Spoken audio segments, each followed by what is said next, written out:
Yeah, good evening. Welcome back to GBS lecture series. I'm Mohammed Aashikkhan, the principal consultant and the technical director on the training and other assurance services. Today, on my video lecture series continuation, I'm planning to discuss cash flow statement session 2. I would name this session 2 or episode 2 or whatever you can call it. In my last lecture on cash flow, I have discussed the basics of cash flow statement with IA 7 introduction and implication.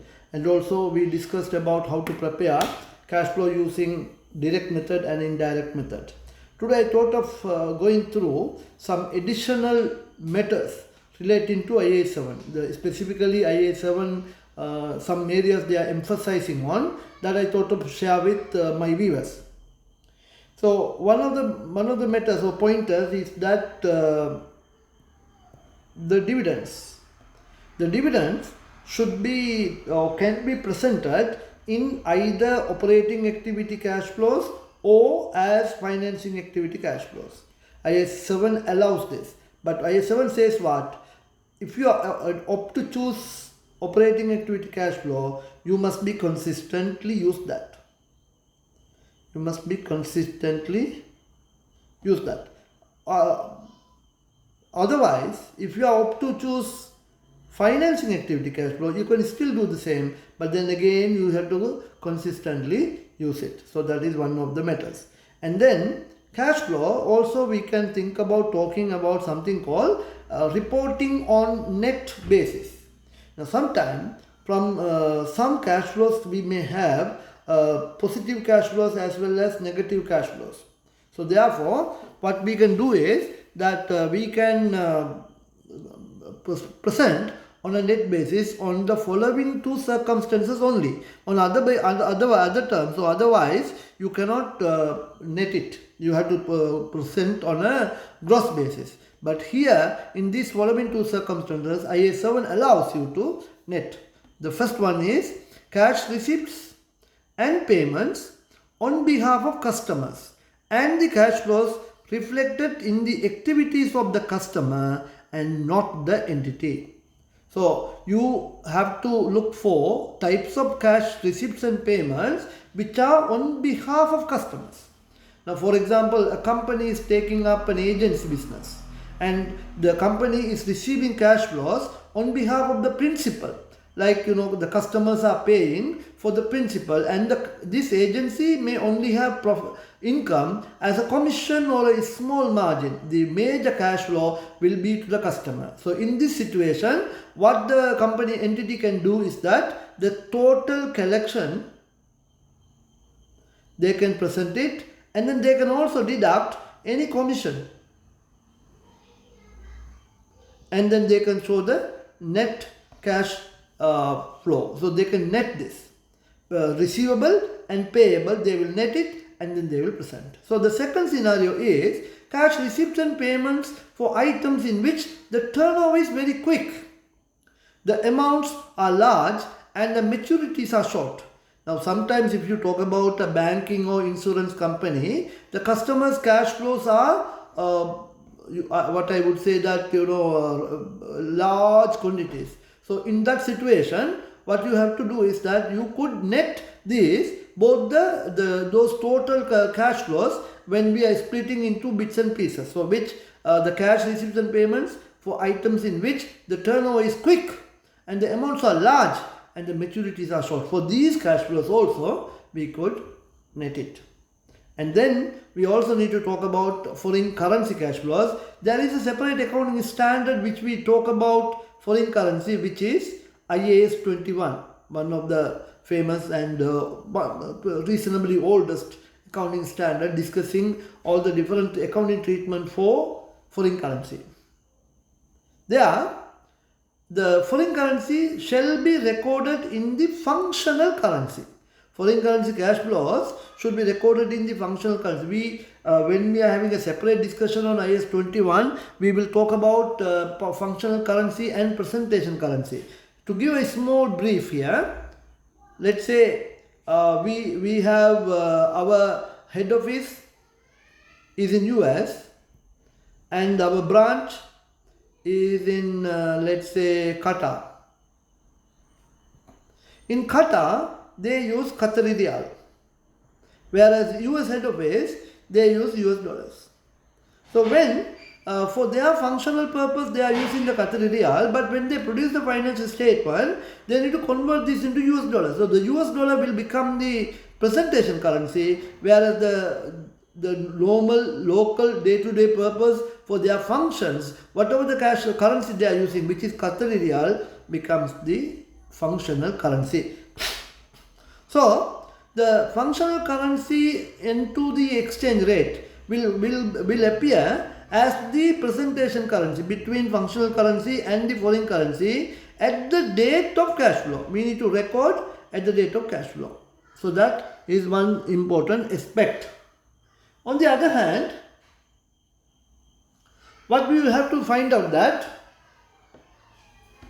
on the other hand, we also need to look for cash flow of foreign subsidiary. Cash flow of foreign subsidiary at the exchange rate between the functional currency and the foreign currency at the date of cash flow. So we have to look into the foreign currency at the date of the transaction between the functional currency and the foreign currency, and it should be denominated, cash flow should be denominated in foreign currency, should be complied with IAS 21. I would like to remind you here, in my continuation of this video lectures, I will be taking up a separate video on IAS 21. So that IAS 21 will include the very details relating to foreign currency.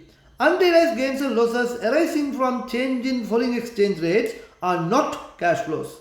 Now when we are converting or when we are keeping our cash flows, for example, let's say I have a cash flow transaction on 1st of October 2021 or 2020, and I then go for the balance sheet date is 31st December 2020, and then I have my maturity date of the transaction is on, let's say, 5th of March 2021. Now on this date, when I convert the cash flow, I may have unrealized gains and losses because it's still the foreign currency is in my hand as a matter of just a book entry that I am converting. In this situation, these cash flows will not represent in our cash flow statement. However, the effect of exchange rate changes on cash and cash equivalents held or due in foreign currency is reported in the statement of cash flow in order to reconcile cash and cash equivalents at the beginning and at the end of the period. Also please note that we would be presenting cash flows separately as operating activity cash flow on the foreign currency, investing activity cash flow on the foreign currency, and financing activity cash flow on the foreign currency. The other point here to emphasize is that taxation, taxes on income. Now, how that will reflect in our cash flow statement. Cash flow arising from taxes on income shall be separately disclosed and as part of cash flow from operating activities. Now, here example is tax on the current tax for the current year, and also you may have tax provision for the previous year and payment. So there would be a difference. Sometimes we could call it over provision or under provision of tax. So that we may have plus, and we also may have implication of deferred tax. So that we will bring it here. This should comprise the current year taxes, previous year any balances. That's what I meant, over or under, and implication of deferred taxes. Yet again, I would like to establish the complete detailed discussion on this income tax and deferred tax.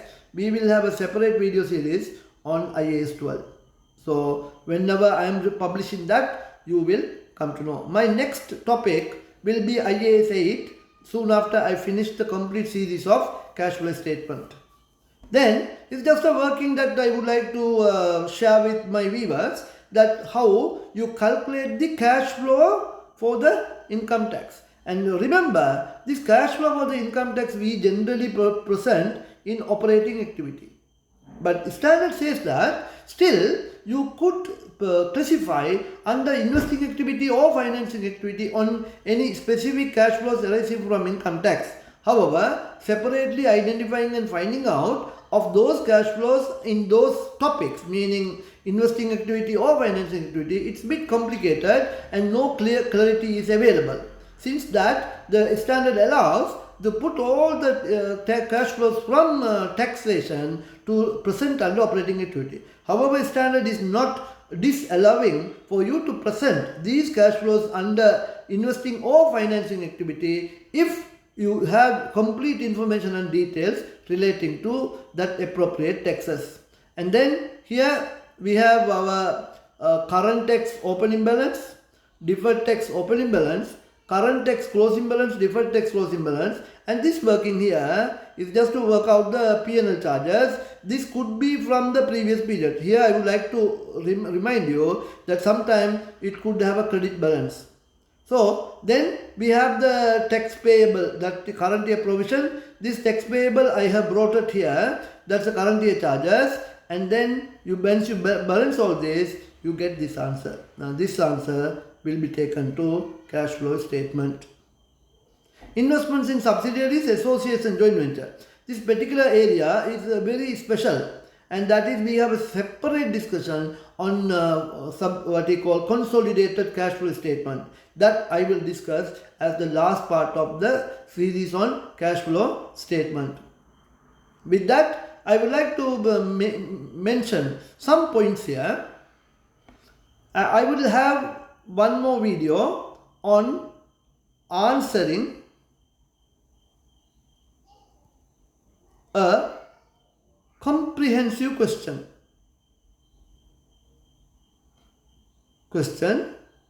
on cash flow statement.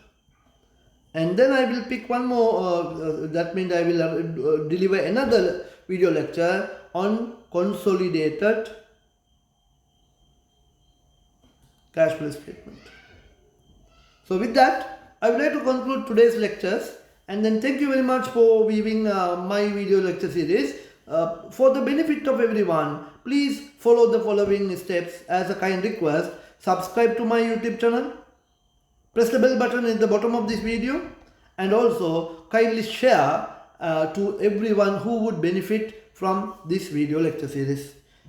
Tune on to GBS and await for many more useful technical discussion and lecture series on GBS. Furthermore, one more request: if anyone wanted any more clarification or additional separate support on any of these topics, you are free to contact me on +94 777 65 4509.